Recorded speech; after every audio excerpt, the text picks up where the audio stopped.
들으시면서 여러분들에게 하나님께서 큰 가르침과 깨우침 그리고 은혜 주시기를 바라는 마음으로 이 시간 기도하며 함께 나아가겠습니다. 하나님께서 당신을 통해 하나님께서 당신을 통해 메마른 땅에 샘물 나게 하시기를 가난한 영혼 목마른 영혼 당신을 통해 주 사랑 알기 원한 하나님께서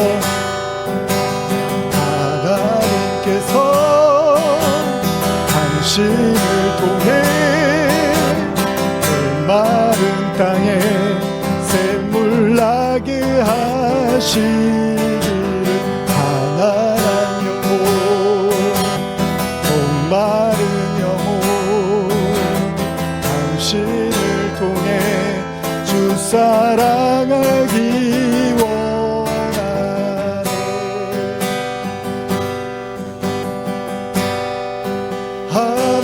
하나님께서는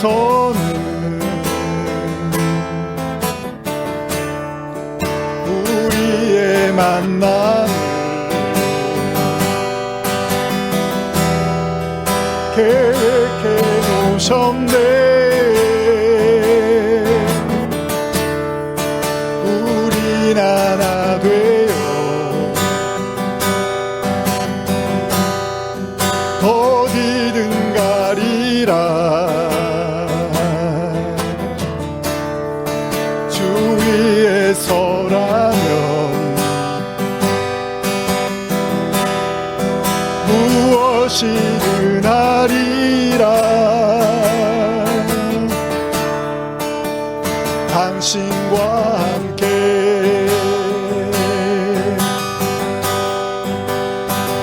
우리는 하나 되어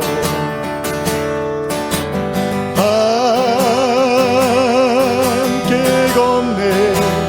하늘 아버지 사랑 안에서 우리는 기다리며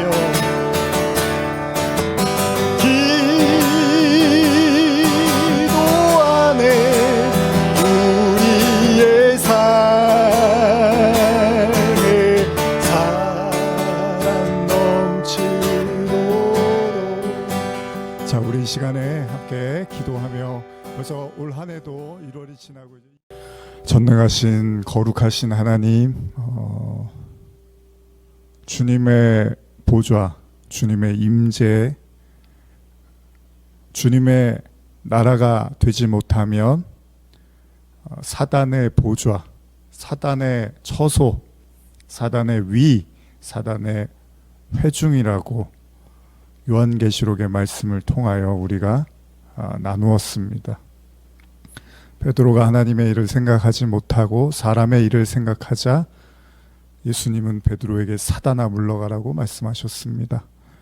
사단은 단순히 무언가 대단히 나쁘고 악하고 하나님을 아주 극도로 미워하는 존재가 아니라 하나님의 일을 생각하지 못하고 늘 사람의 일과 그 생각과 그 상념 속에 사로잡힌 자들이 바로 하나님의 임재 처소가 되지 못하고 늘 사단의 마귀의 시험에 빠지고 종노릇할 수밖에 없는 바로 연약한 우리의 모습일지도 모릅니다.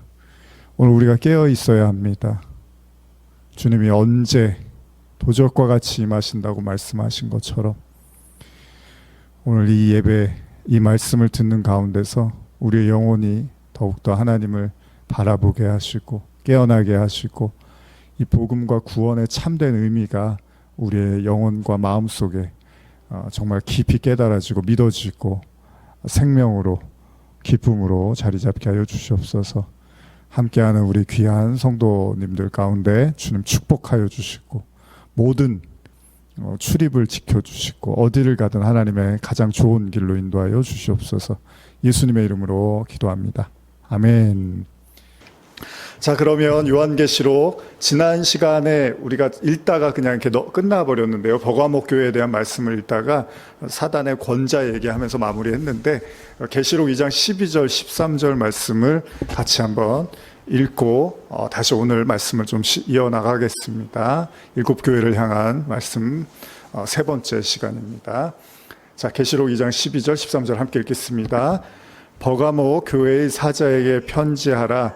좌우에 날선검을 가지신 이가 이르시되 내가 어디에 사는지를 내가 아노니 거기는 사탄의 권자가 있는 데라.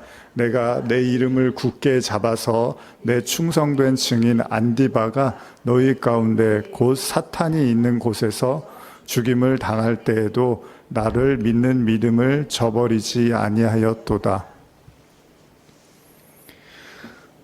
네, 우리 지난 시간에 버가목 교회 이 말씀을 읽으면서 마무리했는데요.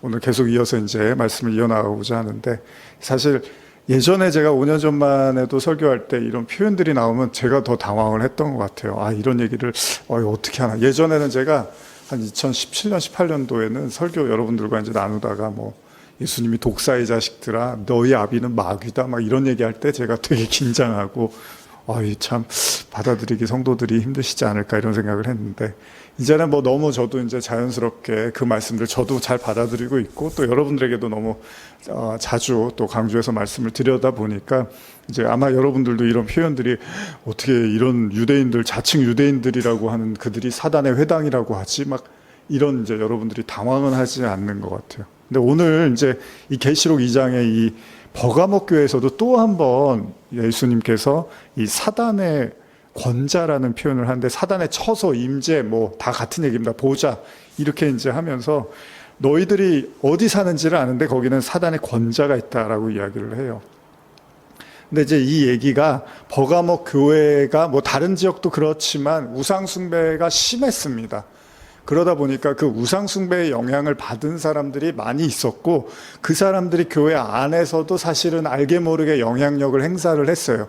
그래서 이전에 나눴던 말씀들 중에서 니골라당에 대한 이야기라든지 우리가 발람의 교훈 이런 얘기들도 심심치 않게 나오고, 이세벨 그러니까 음행, 우상숭배 이런 이야기들이 심심치 않게 나오는 이유 중에 하나가 당시에 우상숭배가 아주 심했던 지역이기 때문에 그렇습니다.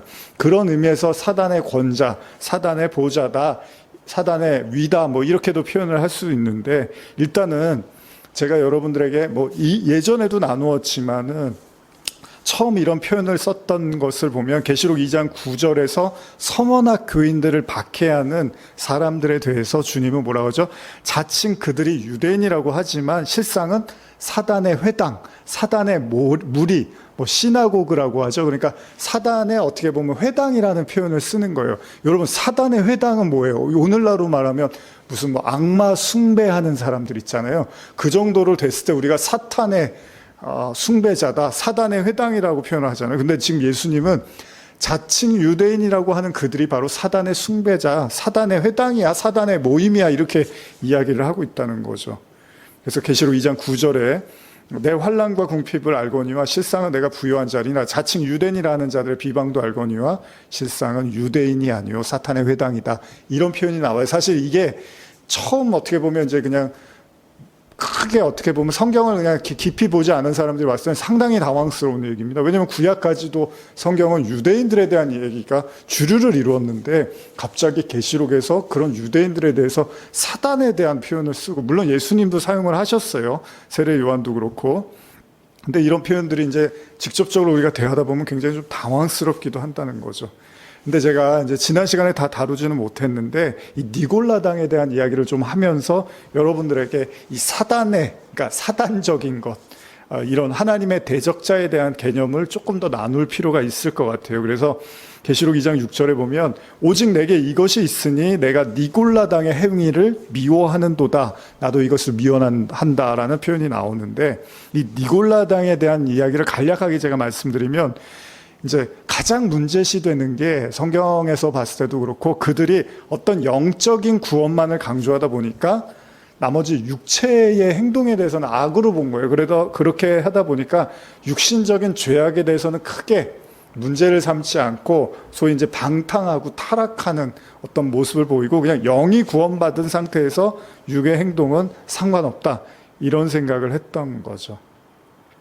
근데 예전에도 지난 시간에도 나왔지만은 이 세례 요한이요. 그 마태복음 3장도 그렇지만은 이 바리새인들, 사두개인들 이런 사람들이 세례 베푸는 대로 나오는데 제일 먼저 하는 이야기가 뭐냐면 독사의 자식들아 이런 표현을 쓴단 말이에요.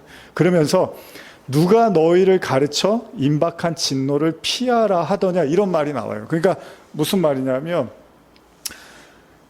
이 독사의 자식이라는 말을 쓴다라는 거는 당시의 유대인들이 가지고 있던, 제가 여러 차례 오랫동안 강조하고 있지만은 회개에 대해서 전혀 유대인들이 생각을 하지를 못했다는 거예요. 왜 그러냐면 속으로 자신들이 아브라함의 자손, 아브라함이 우리 조상이기 때문에 우리는 이미 회개해야 될 이유나 근거를 찾지 못하고, 그러다 보니까 세례 요한이 뭘 외칩니까? 세례를 받아라, 회개하고 세례를 받으라고 하는데 도저히 유대인들은 납득이 되지가 않았던 거죠.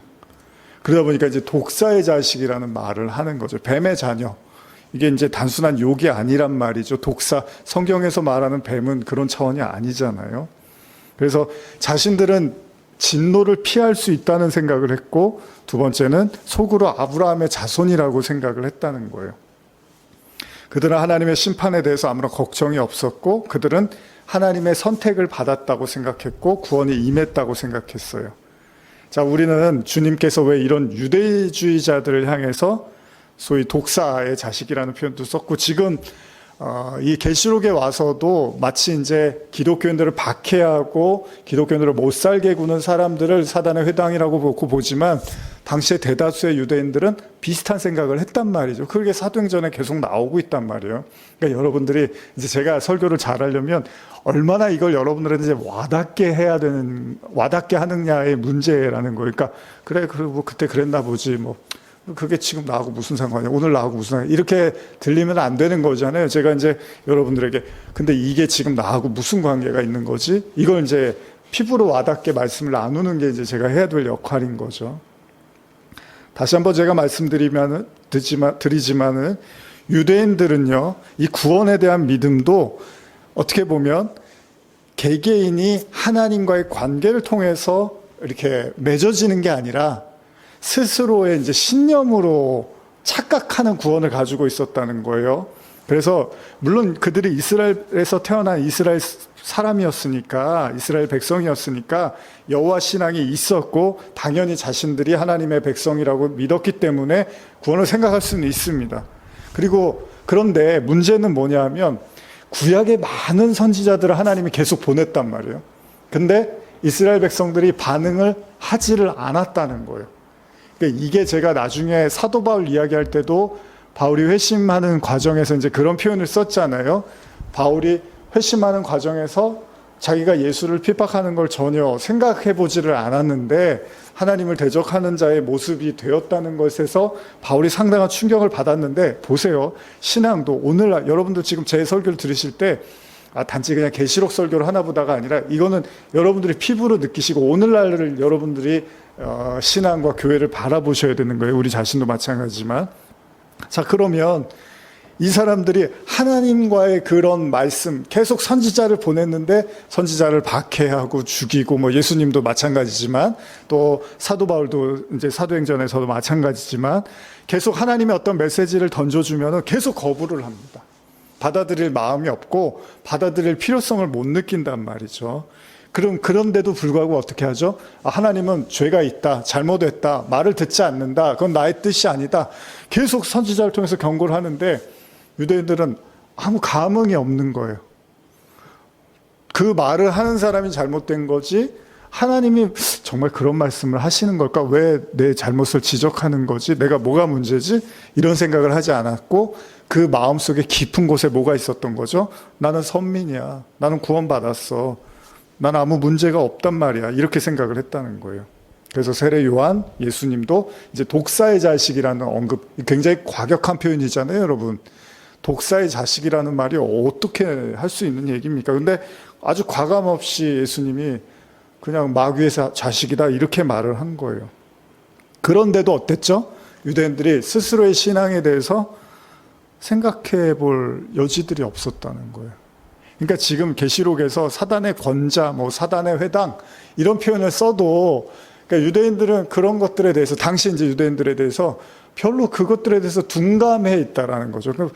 그냥 여전히 선민 사상이 강하게 이제 작동했다는 거예요. 그러면 여러분 왜 그런 선민 사상이 하나님의 메시지보다 하나님의 음성보다 더 강하게 작용했냐는 거예요. 그러면 그 선민 사상을 쥐고 있는 나는 문제 없겠지. 우리 오늘날도 그렇잖아요. 제가 이제 계시록 준비하면서도 더 많이 느끼지만은 사람들이 정말 정신 차려야 되는 게 뭐 성경을 좀 더 보면 뭐 어떻고 덜 보면 또 어떻고 뭐 교회 생활을 좀 열심히 하면 어떻고 좀 덜 하면 어떻고 뭐 이런 생각을 할 수 있어요. 뭐 그렇다고 해서 뭐가 삶이 되게 바뀌는 것도 아니고 믿음이 뭐 한순간에 뭐 잘하는 것도 아니고 뭐 사역을 하면 또 어떻고 안 하면 또 어떻고 뭐 그게 오늘날 이제 더 이런 생각이 더 드실 거예요. 많은 사람들이. 그게 뭐 그렇게 뭐 어차피 하나님이 구원하신다고 하는데 뭐 그거 좀 더 했다고 뭐 더 칭찬하고 덜 했다고 뭐 혼내시지도 않을 거고 이런 생각을 하는데 성경은 그런 얘기를 하는 게 아닙니다. 그러니까 반드시 성경은 거쳐야 되는 단계와 길이 있고 예수라는 그 길을 끝까지 가야 되는 거예요. 그러니까 그만큼 공들이고 애쓰고 그 시간들을 보냈던 사람들에게는 그 시간들이 당연히 단축되겠죠. 근데 그 시간들을 무시하고 가볍게 여겼던 사람들은 결국은 그 시간들을 맞닥뜨려야 되는 그런 상황들이 오는 거죠. 우리 학교에 있을 때 여러분들 그런 기억 있으십니까? 이제 학교에서 선생님한테 이제 요즘은 안 그렇지만 예전에는 이제 선생님들이 회초리를 드셨잖아요. 그러면 이제 뭐 잘못을 해서 전체가 다 혼을 나야 되거나 아니면 뭐 숙제를 안 하는데 많이 안 해왔어요. 그럼 이제 숙제 안 하는 사람 나와 그래서 한 명씩 나와서 맞는데 그 처음 맞나 나중에 맞나 어차피 맞아야 되잖아요. 그럼 언제 맞는 게 좋은 거죠? 처음 맞는 게 좋아요. 근데 괜히 겁먹은 사람들은 이제 계속 미루다가 마지막에 하는데 그 사람들은 그 시간을 더 이제 공포의 시간을 보내는 것 뿐이지. 제가 보기에는 여기 나중에 이제 오늘 말씀에 이제 철장으로 이제 막대기로 철장을 때리듯한 그런 이제 말씀들이 나오거든요. 토기장이처럼 다 깨버리는 내용들이 나오는데 어차피 맞닥뜨려야 되는 말씀이라는 거죠. 이제 계시록이 다 뭡니까? 이제 이 일곱 교회에 대한 메시지가 끝나고 나면 4장에서 이제 하늘문이 열리고 보좌를 보게 돼요. 그 다음부터 뭐가 나오죠? 인의 재앙, 일곱 인의 재앙이 나온단 말이에요. 그 재앙들이 계속 반복이 되거든요. 그리고 나서 이제 완전한 심판으로 또 계속 연결이 돼요. 제가 무슨 말씀 드리려고 하냐 하면 그 일곱 인의 재앙이라든지 뭐 일곱 대접이라든지 이런 재앙들이 나오기 이전에 지금 일곱 교회에 대한 재앙, 그 말씀을 하는데 그 말씀의 핵심이 뭐죠? 일곱 교회에 대한 말씀의 핵심이 뭐죠? 회개하라는 거예요, 회개. 그러니까 회개하라는 말을 일곱 교회, 이게 이제 창세기 1장에서 일곱 번째 날, 우리 첫째 날부터 해서 일곱째 날로 가는, 그러니까 안식에 가는 그 일곱이 완성의 수고 안식의 수란 말이죠. 근데 이 계시록에 와서 일곱이란 말이 엄청나게 많이 나와요. 뭐 재앙도 일곱이고, 뭐 인도 일곱이고, 그 다음에 교회도 일곱이고, 뭐 영도 일곱이고, 눈도 일곱이고, 뭐 일곱이란 말이 계속 나오는데 이게 완전수란 말이에요. 그러니까 신앙이 이제 어떤 완성되어져 가는 단계 속에서 우리가 이 말씀들을 통해서 쉽게 말하면 옷을 빤다라는 표현이 있잖아요, 계시록에서. 여러분들 안에 있는 모든 불신문들을 제거하고 그리스도로 옷 입게 하기 위한 연단의 과정이고, 그걸 이제 우리가 용광로에서 이렇게 정금을 캐내듯한 그런 과정으로서 이 계시록을 준 거란 말이에요. 근데 이거는 어떤 사람은 봐도 되고 어떤 사람은 안 봐도 되고 이런 말씀이 아니고요. 이 계시록이든 복음서든 다른 말씀이든 뭐 욥기는 안 그렇습니까? 욥은 뭐 고통 안 받습니까? 어떤 형태로든지 간에 하나님의 그 연단 속에 들어와야 되고 그 연단을 거쳐서 그리스도로 옷 입는 그 소위 말하는 흰옷 입은 백성들이라는 표현도 이제 성경에 나오고 있는데 저들이 어디서 나왔습니까? 그러니까 뭐라 그래요? 큰 환난 중에서 나왔다고 하죠. 그 환난이라는 게 단지 인간이 겪어야 되는 어떤 세상에서의 고생사를 얘기하는 게 아니라 하나님을 믿음으로써 이 죄로 인해서 우리가 겪어야 되는 모든 과정들을 이제 일종의 고난과 환난을 통해서 겪어가면서 우리가 연단되어져 가는 과정 속에서 이제 흰옷 입은 자로 하나님이 그리스도로 옷 입혀서 깨끗하게 우리를 세워져가는 그런 백성으로 세워져가는 과정이란 말이죠. 그러니까 이게 여러분들이 말씀 이렇게 듣고 묵상하는 게 굉장히 중요하고 의미 있는 거예요. 이 시간들이 정말 중요한 거고, 어차피 정말 하나님의 성도들이라면, 백성이라면 거쳐야 되고 맞닥뜨려야 되는 말씀인 거죠. 그래서 우리가 이제 이 말씀 끝나고 7인 얘기하고 올 때 이제 백마 타고 막 말 타고 달려오잖아요. 그게 다 말씀을 상징한단 말이죠. 하나님의 말씀이 우리에게 이제 들이닥치는 이 얘기들에 대한 말씀들이 기다리고 있단 말이죠. 근데 보십시오. 근데 왜 유대인들이 이렇게 마음이 강팍할까요? 남의 얘기를 안 듣고, 선지자 얘기를 안 듣고 하나님의 얘기에 대해서 둔감할까요? 제가 이제 예전에는 이거를 강조했던 게, 스스로 선하다고 믿는 그 마음 있잖아요. 우리가 이 굉장히 스스로 나는 괜찮을 것 같고, 나는 문제가 없을 것 같고, 나는 구원하실 것 같아 하나님이, 뭐 이런 거 있잖아요. 물론 어떤 의미에서는 그게 틀린 게 아니에요. 그런데 관계가 중요하다는 거, 제가 말씀드린 건, 물론 하나님이 여러분들을 택하시고 작정하시면 반드시 그 영혼들을 구원하시는데 그냥은 아니라는 거예요. 그냥은 아니고 반드시 이 죄악을 하나님이 거치시고, 이거에 대해서 하나님께서 가르치시고 깨닫게 하시고 회개케 하시고, 이 과정들을 통해서 그렇게 구원하시는 거지. 그냥 뭐 끝까지 난 절대 하나님이 안 버리실 거야, 이거 하나 믿었다고 해서 그냥 하나님이 구원하시는 그런 게 아니라는 거죠. 그러다 보니까 욥기를 보면 어떻죠? 욥도 그렇게 의로운 자였는데 막상 고난이 들이닥치니까 욥이 굉장히 이제 힘들어 하잖아요. 근데 그때 욥이 어떤 모습을 취하냐면, 고난을 당하면 당할수록 욥이 어떤 마음이 드냐면, 내가 잘한 것밖에 기억이 안 나는 거예요. 욥기 31장 21절부터 제가 현대로 읽어드릴게요. 성문 마을 회관에서 재판이 열렸을 때 나 도와준 사람이 있다 해서 그 사람들 편들어 의지할 때 하나 없는 고아를 마구 내리친 적이 있던가? 그런 적 있다면 내 어깨뼈가 떨어져 나가도 싸지, 내 팔뼈가 부러져도 싸지. 나 하나님의 심판이 두려워서라도 그런 짓은 아예 하지도 못한다네. 내가 언제 금을 믿던가? 내가 언제 황금을 애지중지하며 그것 없이 못 산다고 하던가? 내가 언제 재산이 많다고 자랑하던가? 일하여 얻은 재물이 많다고 기뻐하던가? 환하게 밝아오는 해를 내가 숭배하던가? 달을 보고 아름답다고 언제 예배드리던가? 해와 달을 보고 내 마음을 끌려 존숭하는 마음으로 내 손에 입 맞추던가? 그런 죄 지으면 죽음밖에 더 있겠는가? 사형 선고밖에 무얼 더 받겠는가? 위에 계신 하나님을 부인하는 짓일 뿐일세. 이러면서 계속 욥이 고통을 받으니까 내가 잘못한 게 하나도 없고 내가 잘한 것밖에 없는데, 이런 생각이 계속 든다는 거예요. 그래서 우리가 고난을 받으면서도 사람들이 위안을 삼는 것 중에 하나가, 그래도 내가 선하니까 더 이상은 망가지지 않겠지, 더 이상은 무너지지 않겠지, 더 이상은 하나님이 심판하지 않겠지라는 생각을 하는데, 바울이 나중에 뭐라 그럽니까? 로마서 7장 18절이었죠. 내 속에 내 속 곧 육신의 선한 것이 거하지 아니하는 줄을 아노니 원함은 내가 있으나 선을 행하는 것은 없다. 이제 여기까지 가야 되는 거잖아요. 그러니까 바울이 복음을, 이제 하나님을 만나고 복음을 깊이 깨닫고 나니까, 선한 게 내가 많은 게 아니라, 내가 되게 잘 살았는데 하나님께서 그래서 나를 이렇게 보호해 준 게 아니라, 진짜 내가 하나님의 말씀과 그 은혜들을 깨달아 보니까 아예 선 자체가 내게 없었다라는 것을 인정하게 되더라는 겁니다. 그래서 바울이 빌립보서 3장 4절에서 이런 표현을 써요, 현대어로. 그러나 만일 스스로 구원할 수 있다는 희망을 가지게 충분한 사람이 있다고 하면 그것은 바로 나라고 할 수 있을 것입니다. 인간적인 면만을 본다면 확실히 나도 구원받을 만한 가능성이 있습니다. 그러니까 바울이 스스로 그렇게 말을 한단 말이에요. 정말 내가 힘들어서 내 노력과 애씀으로 구원받을 수 있으면, 그런 사람이 있다면 그건 나일 확률이 높습니다. 근데 나중에 뭐라 그러죠? 그렇게 자기가 생각했던 것들이 구원에 하나도 도움이 되는 것이 아니고 또 오히려 버려야 되고 해로 여길 것이라고 그런 고백을 한단 말이죠. 배설물이라는 표현을 쓴단 말이죠. 그래서 그 이후에 3장 8절에서 9절을 읽어드리면요, 그렇습니다.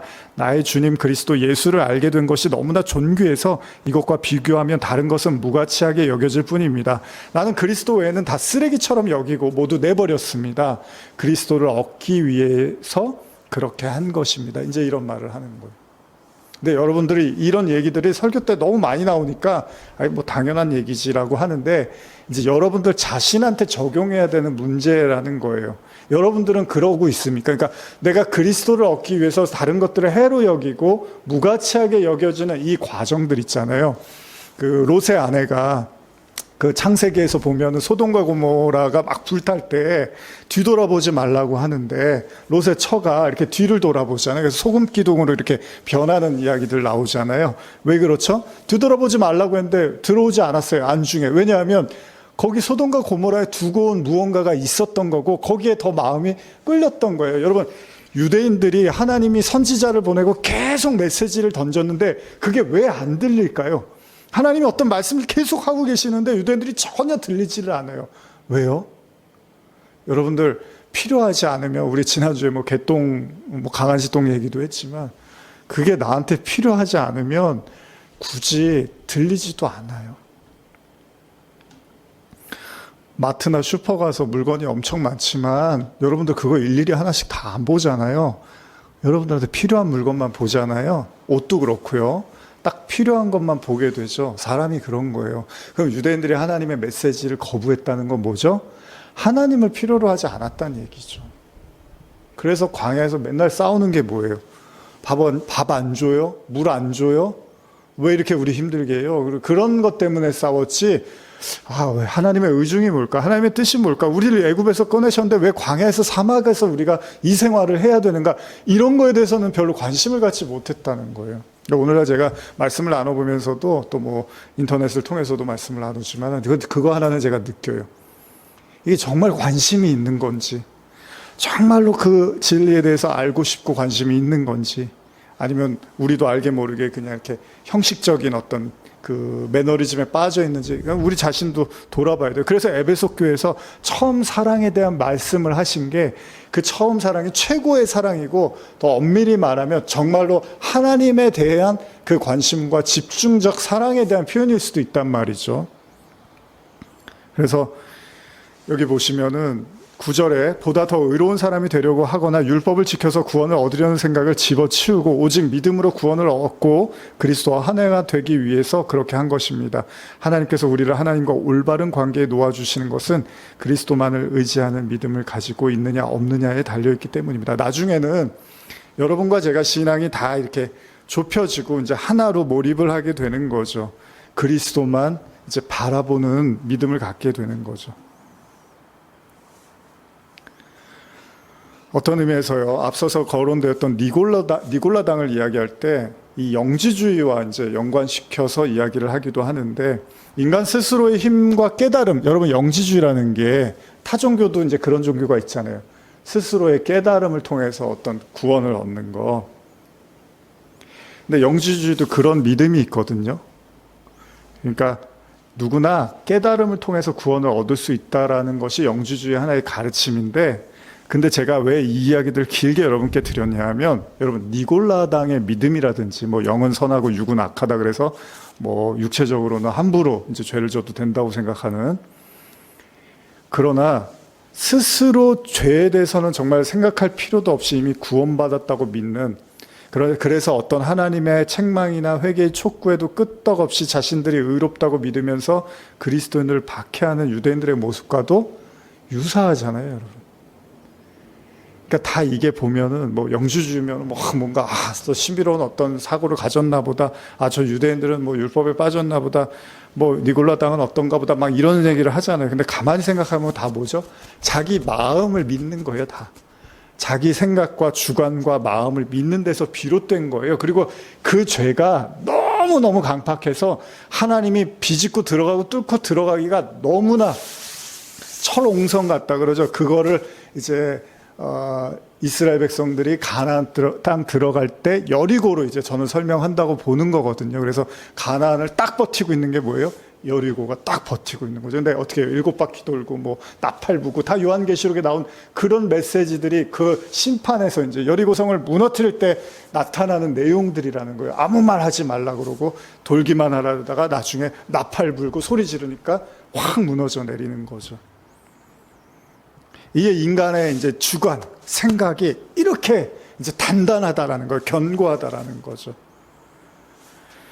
그래서 계시록 2장 13절에 내가 어디 사는지를 아노니 거기는 사탄의 권자라고 할 때 단순하게 우리가 우상 숭배가 성행했으니까, 그럼 여러분 오늘날은요? 오늘날은 뭐 여러분들이 생각하는 우상 숭배는 어떤 겁니까? 뭐 점집이 많고 무당이 많고 물론 뭐 그런 거 아니면 뭐 다른 어떤 형태의 여러분들이 이제 많은 그런 생각들을 가질 수 있는데, 그러나 본질적으로는 사실은 그 사단의 권자라는 것은 어떻게 보면 어렵지 않아요. 예수 그리스도의 십자가와 부활을 통해서 그 죄와 그 주님의 그 죽으심을 통한 그 의로움이 우리의 의가 되지 못하고 우리가 그래서 주님의 그 나라로서 다스림 받지 못하는 존재가 될 때는 바로 베드로의 말처럼 제가 강조하죠. 우리가 택하신 족속이고 왕 같은 제사장이고 거룩한 나라. 여러분들 그렇게 믿으시나요? 여러분들이 거룩한 나라, 택하신 족속, 왕 같은 제사장, 이것에 대해서 여러분들이 확신하고 믿고 계시나요? 만약에 그런 것들이 우리에게 온전하게 믿음으로 받아들여지지 못한다면 어쩌면 우리도 하나님의 통치와 하나님의 다스림 속에 있지만 또 수시로 우리도 우리의 주관과 우리의 생각과 그리고 세상의 영, 소위 말하는 세상의 가르침 속에서 우리도 계속해서 허덕일 수도 있고 싸워나갈 수 있는 존재이겠죠. 이런 온전한 복음이 사실은 회개로 연결되지 못하면 결국 우리도 우리 의 그리고 자신을 위한 거짓 말씀과 신으로 가득 찬 어떤 의미에서 우리도 바로 마귀의 자녀라든지 독사의 자식들이 그 유대인들만 잘못했습니까? 마찬가지입니다. 우리가 그리스도의 십자가로 온전히 거듭나지 못하면 우리도 여전히 그 사단의 영향 하에 있는 베드로가 인간의 일만 계속 생각하고 예수의 십자가를 거부하려고 했던 것처럼 우리 역시도 그 사단의 영향 하에 놓일 수 있다는 거죠. 그러니까 계시록 보면서 무슨 자꾸 잘못한 사람들 찾아내고 뭔가 기독교를 대적하는 어떤 세력들을 자꾸 찾아내서 거기에 집중을 시키는 거예요. 저 세력들이 기독교를 지금 흔들어 놓고 저 지금 세력들이 종말을 부추기고 있고 일으키고 있고, 근데 그런 외부의 적만 자꾸 생각을 하는 게 아니라 사실은 우리 내면 안에 있는 우리의 마음을 돌아보는 게 더 중요한 문제라는 거죠. 그래서 제가 아까도 말씀드린 것처럼 7 교회에 대한 메시지의 결론은 뭡니까? 회개하라는 거예요, 회개. 그러니까 7 교회에 대해서 아무리 그럴듯하게 설명을 하고 또 여러분들이 그럴듯하게 들으셨다 하더라도 여기서 가장 중요한 포인트는 회개의 메시지를 가볍게 듣는다면 그 의미가 없다는 거죠. 왜요? 계시록은 심판이니까. 그래서 회개 얘기하고 심판 얘기가 나오고 또 심판 얘기가 나오고 그러는 가운데서 이제 회복되어져 가는 성도들의 모습을 담고 있다는 거죠. 어쩌면 우리 마음속에도요, 니골라당과 유대인들과 같이 그냥 선민이고 구원받은 사람이라고 믿고 싶을지도 모릅니다. 오늘날 우리가 말하는 구원은 어떨까요? 제가 이제 가끔 여러분들에게도 말씀드리지만 천국, 지옥. 그래서 그래 어쨌든 나는 천국에 갈 거고 지옥에 간 사람들은 아쉽지만 어쩔 수 없지 라고 생각을 하겠지만, 정말로 지옥이 존재하고 지옥이 영원한 죽음이라면 그렇게 쉽게 말할 문제는 아니라는 거잖아요. 그러니까 여러분들이 지옥을 믿느냐 심판을 믿느냐에 따라서 여러분들이 그만큼 이제 누군가를 위해서 기도하게 되고 전하게 될 건데, 여러분들이 그것에 대한 둔감함이나 믿음을 갖고 있지 않으면 굳이 전해야 될 필요도 못 느끼고 굳이 그들을 위해서 기도하거나 이런 생각조차 별로 할 의미들을 못 찾을 수도 있다는 거예요. 그 얘기는 우리 스스로도 하나님의 심판이나 영생이나 이런 거에 대해서 아직도 잘 이렇게 이해하지 못하고 있을 수도 있다는 겁니다. 그 얘기는 마치 유대인들이 하나님의 메시지를 계속 들었음에도 불구하고 둔감하게 듣지 못했던 것처럼, 예전에 제가 잘 쓰던 말인데, 나와 하나님과의 관계를 다시 한번 이제 살펴봐야 될 필요가 있다는 거죠.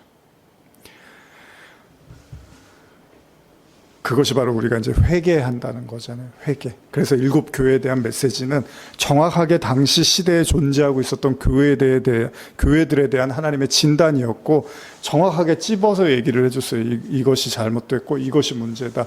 이것을 해라. 이거는 버려라. 이거는 대적해라. 이렇게 정확하게 말씀해 주셨고 그것을 회개하라고 말씀하셨던 거죠. 계시록 2장 14절에서 17절 한번 읽어볼까요? 시작. 그러나 내가 두어 가지 책망할 것이 있나니 거기 내게 발람의 교훈을 지키는 자들이 있도다. 발람이 발락을 가리켜 이스라엘 자손 앞에 걸림돌을 놓아 우상의 재물을 먹게 하였고 또 행음하게 하였느니라. 이와 같이 내게도 니골라 당의 교훈을 지키는 자들이 있도다. 그러므로 회개하라. 그러지 아니하면 내가 내게 속히 가서 내 입의 검으로 그들과 싸우리라. 귀 있는 자들은 성령이 교회들에게 하시는 말씀을 들을지어다. 이기는 그에게는 내가 감추었던 만나를 주고 또 흰 돌을 줄 터인데 그 돌 위에 새 이름을 기록한 것이 있나니 받는 자밖에는 그 이름을 알 사람이 없느니라. 여기 이제 발람의 교훈에 대한 책망을 하십니다. 그러니까 두어 가지 책망할 게 있다라는 건, 그러니까 다른 것들보다 비교적, 그러니까 좀 작지만 그래도 내가 꼭 문제 삼을 것이 있다면 바로 이 발람의 교훈에 대한 이야기를 하는데, 이 행음에서 우상의 재물을 먹겠다라는 얘기가 있어요. 근데 이 발람의, 지난주에 잠깐 나눴지만 모압 왕 발락이요, 출애굽한 이스라엘 백성들이 하나님이 이제 동행하심으로써 모든 전쟁에서 승승장구하는 걸 보는 거죠. 그래서 그가 이제 두려운 나머지 이스라엘 선지자 발람을 통해서 이스라엘을 저주해달라고 요청을 합니다. 세 차례 그를 매수하려고 하는데 발람이 이제 이걸 거부를 해요. 근데 문제는 뭐냐면 성경은 그렇게 말하지 않아요. 그러니까 발람의 선지자가 이 모압 왕 발락의 이야기를 거절을 했는데 베드로후서 2장 15절에는 이런 말이 나옵니다. 그들이 바른 길을 떠나 미혹되어 부올의 아들 발람의 길을 따르는도다. 그는 불의의 삭슬을 사랑하다가 자기의 불법으로 말미암아 책망을 받되 말하지 못하는 나귀가 사람의 소리로 말하여 이 선지자의 미친 행동을 저지하였느니라. 발람이 분명히 발락의 요구를 거절한 건 맞지만 성경은 그가 미혹됐다고 말을 하고 있습니다. 그러니까 마음의 문제에서는 그가 이미 넘어가 있었는데, 여러분도 아시지만 나귀가 그 길로 가려고 할 때 발람이 탄 나귀가 그 어떤 천사를 보고서 이제 발람의 눈에는 안 보였는데 그 나귀의 눈에는 보여서 천사가 이렇게 칼을 들고 있는 모습을 보고 멈춰선단 말이에요. 그러니까 발람이 왜 안 가냐고 막 나귀를 때리니까 그 나귀가 갑자기 화를 내면서 내가 당신 지금 웬만하면 당신 말을 듣는데 내가 이렇게까지 하는 이유가 있지 않겠습니까? 하면서 그 길을 이제 멈춘 이유에 대해서 알게 하신다는 거죠.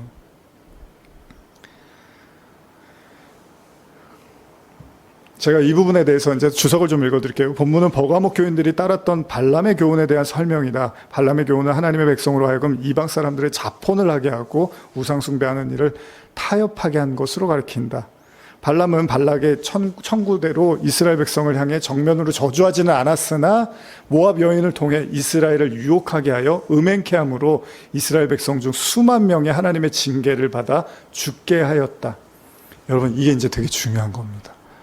지금 이제 계시록의 7개에 대한 이야기를 나누면서 여러분들이 조금 관심 있게 들어야 되는 건, 성경에서 지금 계속 배격하는 게 뭐냐면 잘못된 가르침에 대한 이야기를 계속 하고 있는 거예요. 니골라당이라든지 이세벨이라든지 발람의 교훈이라든지 사단의 회당, 사단의 권자, 이런 표현을 계속 쓰는 게 성도들에게 계속 젖먹게 하고 잘못된 신앙과 그릇된 신앙을 계속 오염시키는 어떤 영적 세력에 대해서 계속해서 예수님이 강조를 하고 있습니다.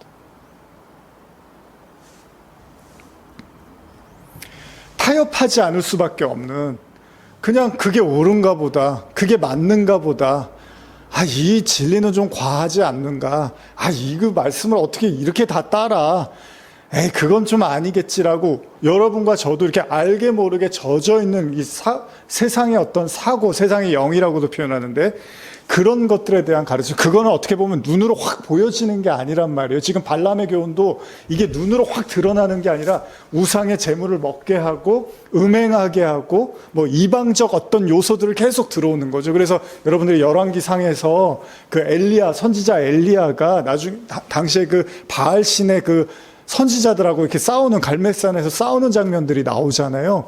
근데 문제가 뭡니까? 우상을 자꾸 숭배하게 하는데, 그때 바알 신이 뭐예요? 물론 이방 신이기도 하지만 동시에 풍요의 신이란 말이에요.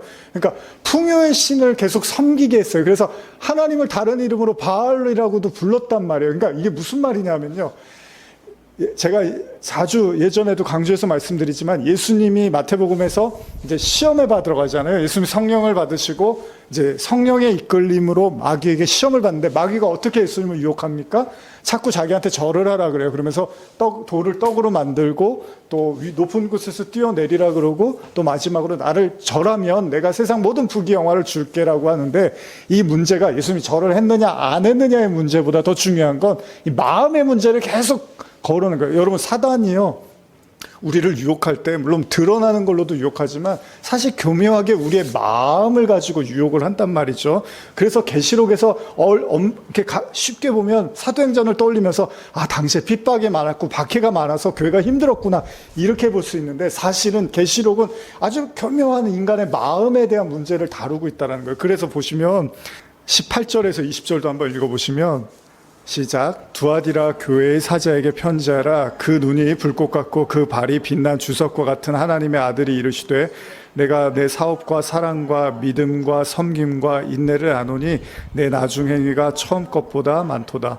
그러나 내게 책망할 일이 있노라. 자칭 선지자라 하는 여자 이세벨을 내가 용납함이니 그가 내 종들을 가르쳐 꿰어 행음하게 하고 우상의 재물을 먹게 하는도다. 여기도 보면 이세벨 이야기가 나오고 행음에 대한 얘기가 나오는데 그럼 성적으로 타락했나 보다. 이제 이렇게 요한계시록을 봐버리면 내 문제가 아닌 거예요. 세상이 이렇게 어쩌려고 말세가 되니까 지금이 바로 말세지. 지금이 종말이지. 그렇게 보는 게 아니에요. 여기서 보면 교묘하게 이 간음에 대한 그 우상의 재물, 행음 이런 얘기 나오는데 제가 이거 내용들이 많이 있긴 하지만 간단하게 두아디라 교회 좀 설명을 해드릴게요. 여기는 버가모와 서머나의 중간 지점에 위치해 있으며 공업도시로 유명한 곳이다. 주전 190년경에 로마의 식민지가 되었고 태양신 아폴로와 아데미 등의 신전이 있었으며 공업이 발달하게 된 조합이 그러니까 그 동업조합이 유명했다는 거예요. 빌립보에서 개종한 자주장사 루디아가 이곳 출신의 여인이었다. 루디아가 굉장히 부자로 이제 등장을 하잖아요. 한편 두아디라 교회가 어떻게 설립되었는지 정확하게 알 수 없으나 바울이 에베소에서 올 때 전도하였거나 루디아가 전달하여 세워졌을 것으로 추측된다. 이제 주석의 내용인데, 자 계속 지금 계시록에서 강조하는 게 구약에서 이세벨은 아합 왕의 아내란 말이에요. 제가 방금 말씀드렸지만은. 근데 그가 이세벨과 결혼을 해요. 그리고 그 이세벨이 바알 숭배를 도입을 하고 아세라 목성을 섬기게 한단 말이죠. 그러면서 이스라엘에 이제 우상 숭배를 퍼뜨린 자인데 그 바알 숭배가 풍요의 신이었다는 거예요. 그러니까 바알이 중요한 게 아니라 사람들의 마음에 풍요가 중요했던 거죠. 그러니까 예수님한테 마귀가 시험을 할 때도 네가 나한테 절하면 내가 세상의 모든 걸 줄게. 그러면 절을 했느냐 안 하느냐의 문제보다 그 마음의 세상의 부귀와 영화를 쫓으려고 하는 마음의 문제가 더 중요한 거란 말이죠. 그러니까 계시록은 그 교묘한 인간의 마음속에 틈타고 있는 그 어둠과 악의 영들에 대한 이야기를 상당히 경계하고 있고 굉장히 강한 어조로 회개하라고 그리고 그것으로부터 벗어나라고 강조하고 있습니다. 그런데 어려운 얘기는 아니에요. 예수님도 많이 말씀하신 게 뭐예요? 돈과 하나님은 겸하여 섬길 수가 없다라고 분명히 말씀하세요. 그러니까 이거 하나를 택하든 저거 하나를 택하지 이거 두 개 다 섬길 수는 없다고 말씀을 하셨다는 거예요. 그러니까 계시록이 저 세상 돌아가는 거 가지고 말세 어른들이 그냥 말세다 말세 어쩌려고 애들이 저래 어쩌려고 저런 게 텔레비에 나와 어쩌려고 저런 뉴스가 나와 그런 얘기가 아니에요. 성도들 안에 교묘하게 파고들고 있는 차라리 당신은 목숨 걸고 신앙을 했으니까 사도행전 보면 목숨 걸고 신앙생활 했잖아요. 근데 지금은 목숨 걸고 신앙생활 하지 않는단 말이에요. 최소한 지금 우리 사회에서만큼은. 그러다 보니까 얼마든지 주저앉힐 수 있고 쉽게 무너뜨릴 수 있고 진리로부터 벗어나는 가르침을 얼마든지 가르칠 수 있단 말이죠. 근데 그게 계시록에는 너무 중요한 사안인 거예요. 그게 그냥 우리가 그냥 일반적으로 주일 설교라든지 그냥 일반적인 설교 들을 때는 세상 살려면 다 그런 거 이런 거 다 있어야지. 교회에서도 그런 얘기 해줘야 되는 게 맞지. 물론 필요하죠. 그러나 제가 말씀드렸잖아요. 예배란 무엇인가에서도 먹고 마시고 그런 의식주의 문제는 이방인들이 구하는 거고 너희는 하나님의 나라, 의를 구해라 라고 하셨잖아요.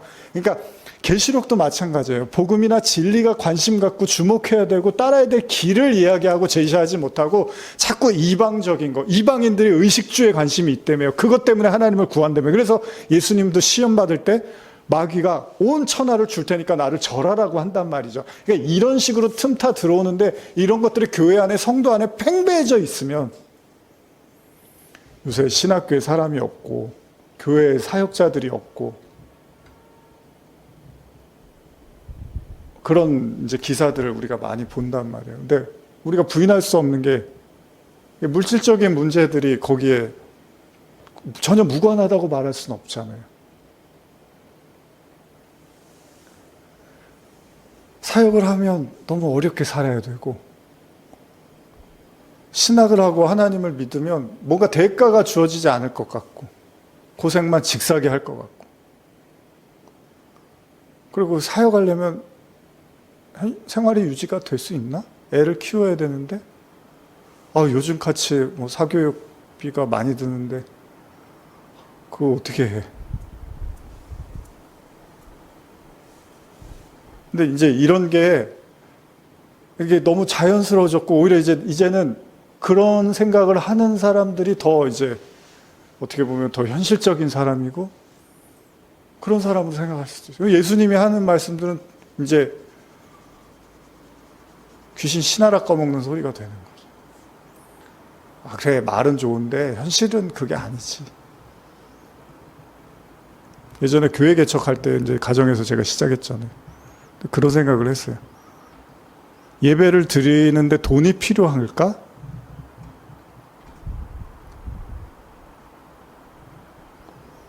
예배 드리면 되고 말씀 나누는데 돈이 있어야 되나? 물론 이제 내가 다른 직업을 하지 않고 이제 그 길을 이제 가기로 하면 당연히 이제 거기에는 어떤 후원이라든지 헌금이 필요한 건 사실입니다. 그러나 뭐 요즘은 이제 일을 하면서도 사역을 하시는 분들도 많이 있잖아요. 그러니까 제가 말씀드리고 싶은 건 같이 모여서 예배를 드리려면 돈이 있어야 되냐는 거예요. 근데 어느샌가 사람들이 교회하려면 돈이 있어야지. 물론 필요해요. 필요 없다는 게 아니라. 근데 그건 하나님이 교회라며요. 그럼 하나님이 이끌어 가시고 책임져 주시는 거고 그게 이방인들이 구하는 게 그거는 이방인들이 구하는 거고 하나님은 먼저 나라와 의를 구하라고 했으니까 하나님이 책임져 주시는 거잖아요. 근데 어때요? 요즘 가르침이. 안 그래요. 이생의 염려와 그런 이생의 어떤 삶의 문제 이런 것들이 압도적이에요. 신앙. 복음 전하고 그러던 사람들 앞에서 참 무색한 세상이 됐고 이런 가르침이 이제 너무 팽배해져서 그냥 만몬의 그냥 가르침으로 가득 차 있어요.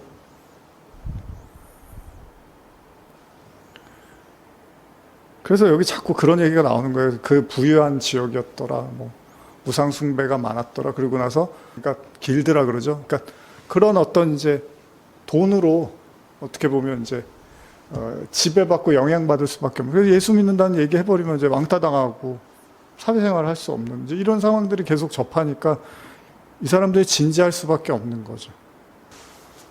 근데 요한계시록은 그런 얘기를 하고 있지 않습니다. 마음의 문제에 대한 이야기를 하고. 근데 이런 마음에서 이미 무너져 버리면 이제 그 다음 신앙 단계들은 계속 무너질 수밖에 없는 거죠. 그리고 나중에는 돈이 돼야지 하는 거지, 사역도. 저도 이렇게 지금 7년 됐고, 프랑스에 있을 때도 그렇고, 당연히 돈이 필요하고, 뭐 애도 잘하고 있고, 뭐, 그렇습니다. 저도 가장이에요. 근데 보면, 어쨌든 이렇게 저렇게 하나님이 교회도 메꿔가시고, 또 제가 생활이 어려우면 또 교회에서도 뭐 사례도 주시고, 또 주변에서도 저를 아끼시는 분들이 또 이렇게 후원도 해주시고, 막 이러면서 어쨌든 간에 이렇게 저렇게 하나님이 만들어 가시는 걸 보거든요. 그러니까 감사해요. 감사하고. 근데 그게 우선시 되는 게 아니라 일단 어떤 금액이 확보가 되고 돈이 확보가 되고 이게 다 바알이에요. 이게 풍요의 신이고 제가 그냥 이거 녹화하고 이러니까 까놓고 제가 설교를 안 해서 그런 거지 이제 이런 얘기는 다 뺄 거 아니에요. 또 설교 이제 편집할 때. 근데 계시록은 굉장히 첨예한 이야기를 하는 거거든요. 이미 부패했죠. 교회는 타락했고 이제 작은 교회는 안 오는 것 같아요. 이제 큰 교회만 가는 것 같아요, 사람들. 이제 오 집사님 말씀처럼 기독교 백화점에 애들 교재가 안 팔고 있고. 계시록은 그런 얘기 하는 겁니다. 무슨 말세가 돼서 뭐가 핵전쟁이 나고 그런 거는 별로 중요하지 않아요. 핵전쟁 나면 죽으면 되죠, 뭐. 안 죽을 방법이 있나요? 핵전쟁 나는데.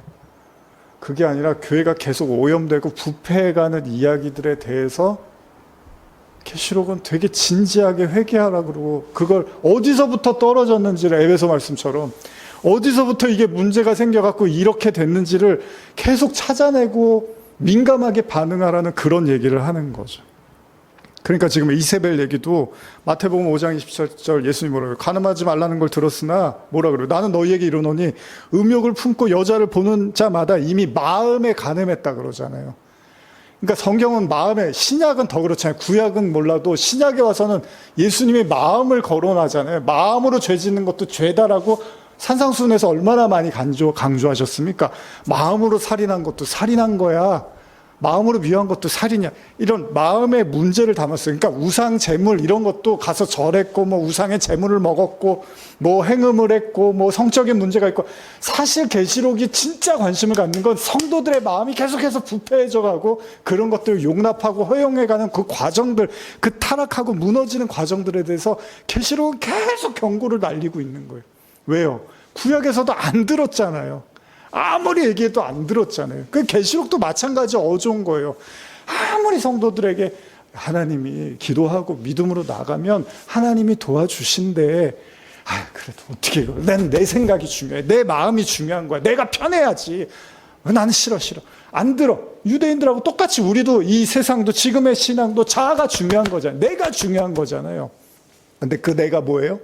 그 내가 예수의 그리스도로 거듭나지 못하면 내가 바로 사람의 일을 생각하는 바로 그 사단의 영향력 하에 놓여있는 존재가 바로 나라는 거예요.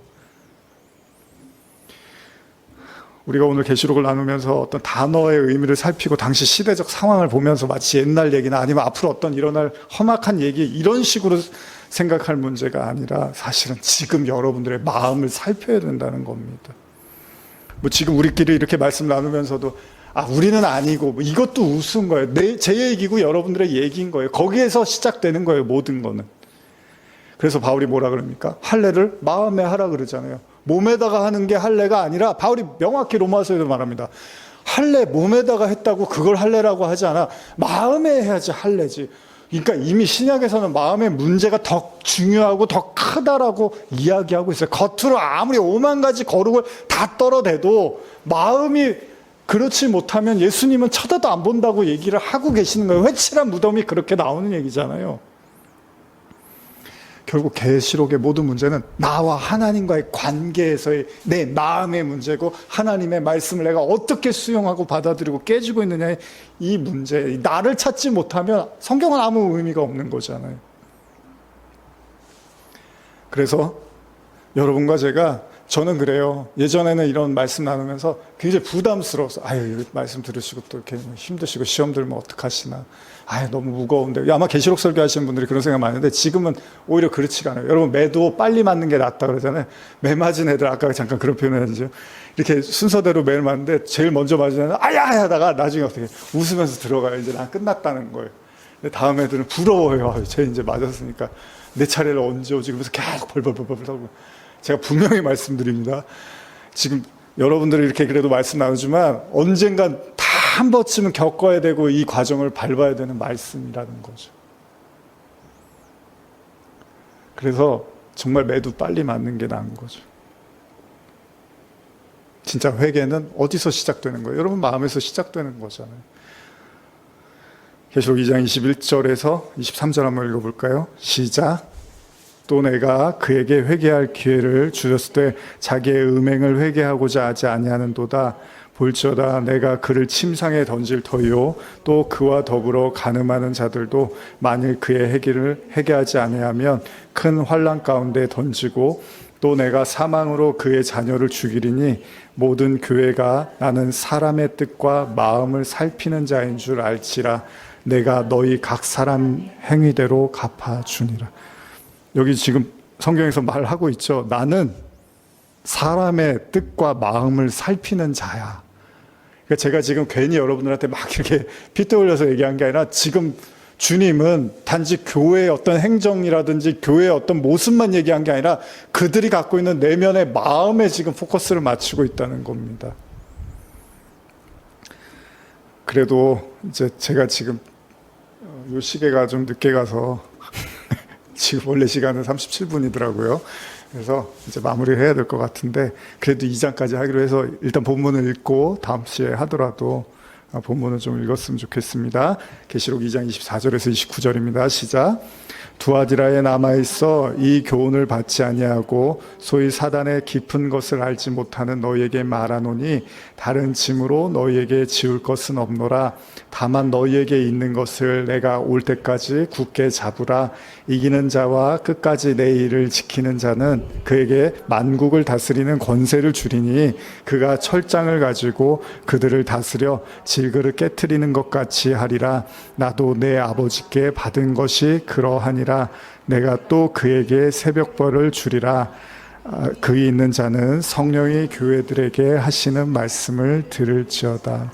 이제 이렇게 하면서 아마 2장이 마무리될 거예요. 근데 너무 중요한 말씀들이 여기 있는데 좀 여기에서 여러분들에게 희망이 되고 좀 은혜가 되는 말씀도 있고 또 우리가 27절 같은 경우는 철장을 가지고 그들을 다스려 질그릇 깨트리는 것 같이 하리라. 나도 내 아버지께 받은 것이 그러하리라. 이런 표현이 있죠. 아까 제가 말씀드린 것처럼 이 쇠몽둥이 같은 걸로 왜 이렇게 토기장이가 그릇 만들었는데 그릇이 이렇게 마음에 안 들면 그냥 그 자리에서 딱 깨버리잖아요. 이런 표현을 쓰고 있는 거예요.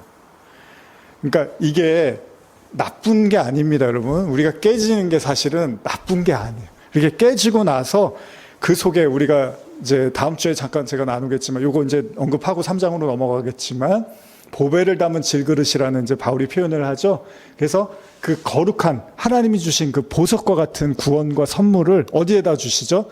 질그릇에다가 담아 주시죠. 그러니까 질그릇은 뭐예요? 그냥 톡 하면 깨져버린단 말이에요. 근데 그 안에 보배가 담겨져 있는 거예요. 그래서 지금 예수님도 그런 거예요. 우리가 이렇게 톡 치면 깨지는데 이거를 이렇게 이해하시면 돼요. 여러분들이요, 하나님이 여러분들 안에 보배로 존재할수록 여러분들이 질그릇이라는 걸 인식하게 된다는 거예요. 근데 내가 쇠그릇이라고 느부갓네살 왕처럼 다니엘서를 보면 이제 앞으로 다니엘서하고도 이제 연결을 해서 또 제가 말씀을 나눌 수도 있겠지만 느부갓네살이나 이런 사람들처럼 내가 쇠그릇인 줄 착각하는 사람들은 보배가 아닌 거예요. 흙이나 돌인 거예요. 그러니까 예수님이 진주를 저기 개나 돼지한테 주지 말라고 하잖아요. 그냥 먹어버리잖아요. 그거를 그냥 진주인데 보석인데 그게 뭔지도 모르고. 근데 여러분들 내면에 그리스도가 보석이 되어간다는 증거는 여러분들이 그 보석이 더 빛을 발하고 귀한 소중한 것으로 되면 될수록 여러분들이 질그릇이라는 걸 자꾸 인식하게 되는 거예요. 그래서 사라가 그 90세로 알고 있어요. 아브라함이 99세, 100세쯤 됐을 때 사라가 아이를 낳아야 되는데 아이를 절대 못 낳는 상황이 됐잖아요. 근데 그때 약속의 자녀가 이렇게 태어나죠. 그러니까 아이를 내가 절대 낳을 수 없는 정말 어떻게 보면 깨지기 쉬운 이제 질그릇과 같은 그런 몸 상태인데 하나님이 그 몸을 통해서 보석과 같은 하나님의 축복의 자녀를 허락하시더라는 거예요. 그러니까 여러분들이요, 이렇게 약함을 많이 느끼실 수 있어요. 여러분들의 삶에서 성도로서. 근데 괜찮습니다. 그게 맞는 거예요. 왜냐하면 우리가 말씀에 계속 깨트림을 받다 보니까 내가 이렇게 좀 많이 이렇게 좀 뭔가 다부지게 나를 쌓아놨는데 하나님이 또 깨트리네. 근데 또 나를 또 어떻게 보면 강하게 또 만들어놨어요. 근데 또 하나님이 또 깨트려. 이런 걸 계속 경험하게 되면 어떻게 돼요? 질그릇처럼 잘 깨지는 걸 이제 인식하게 되고 인정하게 돼요. 제가 다 제 개인적인 얘기를 못 나누지만 저도 수시로 그런 걸 많이 느낀단 말이에요. 아, 이렇게까지 약했구나. 제가 얼마 전에도 내가 하나님을 안 믿었으면 정말 힘들게 살았겠구나.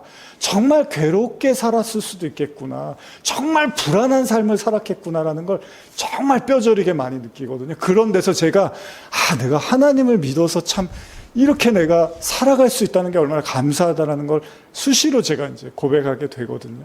그러니까 여러분들의 약함은 결코 그 얘기는 여러분들이 그만큼 하나님 앞에서 많이 깨어져 갔다는 거예요. 근데 문제는 뭐예요? 도저히 안 깨지는 사람들이 문제인 거예요. 이런 사람들은 아무리 때려도 깨지지를 않으니까 그 안에 보석이 아니라 강팍한 내가 이제 나를 주무르고 있고 다스리고 있는 거죠. 근데 그렇게 될 때 새벽별을 주고, 여기 좋은 얘기가 말씀들이 너무 많은데 이제 다음 주에 제가 나누겠습니다. 그럴 때 그 그리스도가 여러분들 안에서 존귀하게 나타난다는 거예요. 새벽별은 예수님을 이야기한단 말이에요. 계시록에서도 예수님 말씀하시지만 광명한 새벽별을 이야기하신단 말이에요. 그러니까 여러분들의 약함 속에 그리스도가 이렇게 더 선명해질 거예요. 그래서 여러분들이 약함을 경험하더라도 좌절하지 마시고, 중요한 거, 오늘의 포인트는 나와 하나님과의 관계. 제가 우스개로 이 얘기하고 마칠게요. 어머니가 이제 하루에 1시간에서 1시간 반 정도 성경을 보시고 기도를 하셔요. 그래서 기도를 근데 거의 일방적인 기도를 하시거든요. 약간은 때로는 이제 주문 외듯이 하시기도 하고. 근데 어쨌든 어머니 나름대로는 열심히 이제 성경도 읽으시고 하는데, 어느 날 제가 그랬어요. 엄마, 기도하시는데 하나님 뭐라 그러셔? 그러니까 어머니가 이렇게 피식 웃으시는 거. 하나님 뭐라 그러시긴. 그냥 내가 기도하는 거지. 그러니까 어머니는 이제 그런 거를 별로 생각해 보신 적이 없었던 거예요.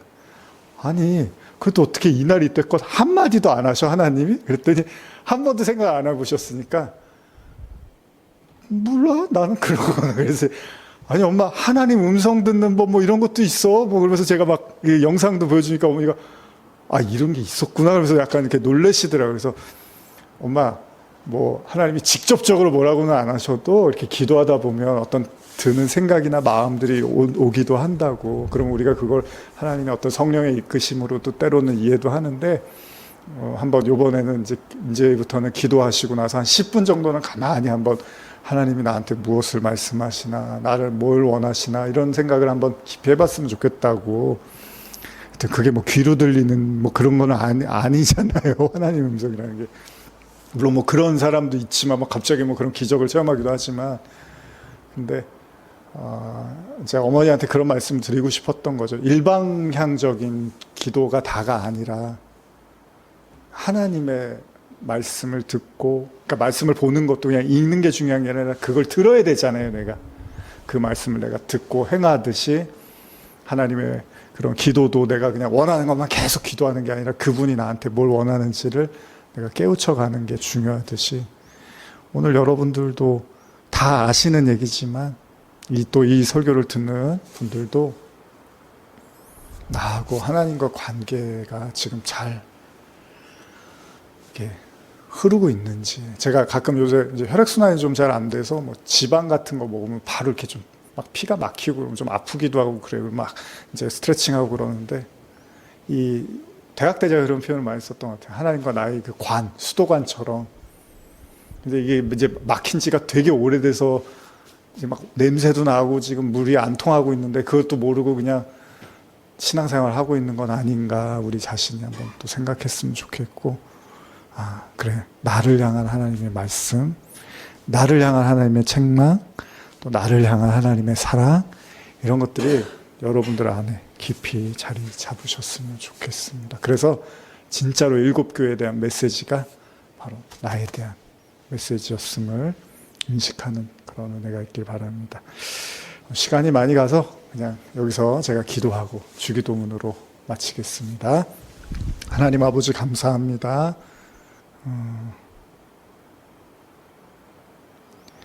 계시록이 참, 다시 제가 설교를 하면서 이게 참 되게 중요한 말씀인데, 그냥 너무 어렵다고 미뤄두거나 아니면 뭐 꼭 보지 않아도 되는 말씀이라고 생각하기도 합니다. 그러나 종말과 마지막 때에 대한 메시지가 담겨 있다는 건 한순간에 그렇게 된 건 아니겠죠. 에베소의 말씀처럼 그 첫사랑을 잃어버린, 그게 어디서부터 그렇게 잘못됐는지를 되돌아보라고 말씀하신 것처럼, 어쩌면 이 계시록을 우리가 봐야 되는 이유도 지금 당장 최악의 상황, 극단의 상황, 마치 모든 것이 끝나는 상황이 아니라 하더라도 그것들이 이미 진행되어지고 있다는 것을 잊지 않게 하여 주시옵소서. 어떤 말기, 어떤 병에 걸려서 죽게 되는 환자라면 한순간에 말기가 되진 않았을 겁니다. 서서히 어느 시점부터 진행되고 있었을 것입니다. 바로 이 세상이 그리고 오늘날의 교회가 그렇게 서서히 진행되어져 가고 죽어가고 있습니다. 그리고 우리의 신앙도 어쩌면 그곳에서 같이 허덕이고 있는지도 모릅니다. 진지하게 돌아보게 하시고 회개케 하시고 또 그로 인해서 하나님이 주시는 값진 보배와 은사들을 누리게 하여 주시옵소서. 예수님의 이름으로 축복하며 기도하였사옵나이다. 아멘. 하늘에 계신 우리 아버지여, 이름이 거룩히 여김을 받으시오며 나라의 임하옵시며 뜻이 하늘에서 이루어진 것 같이 땅에서도 이루어지리이다. 오늘날 우리에게 로할 양식을 주옵시고 우리가 우리에게 죄 지은 자를 사하여 준 것 같이 우리의 죄를 사하여 주옵시고 우리의 시험에 들게 하지 마옵시며 다만 악에서 구하옵소서. 대개 나라와 권세와 영광이 아버지께 영원히 있사옵나이다. 아멘.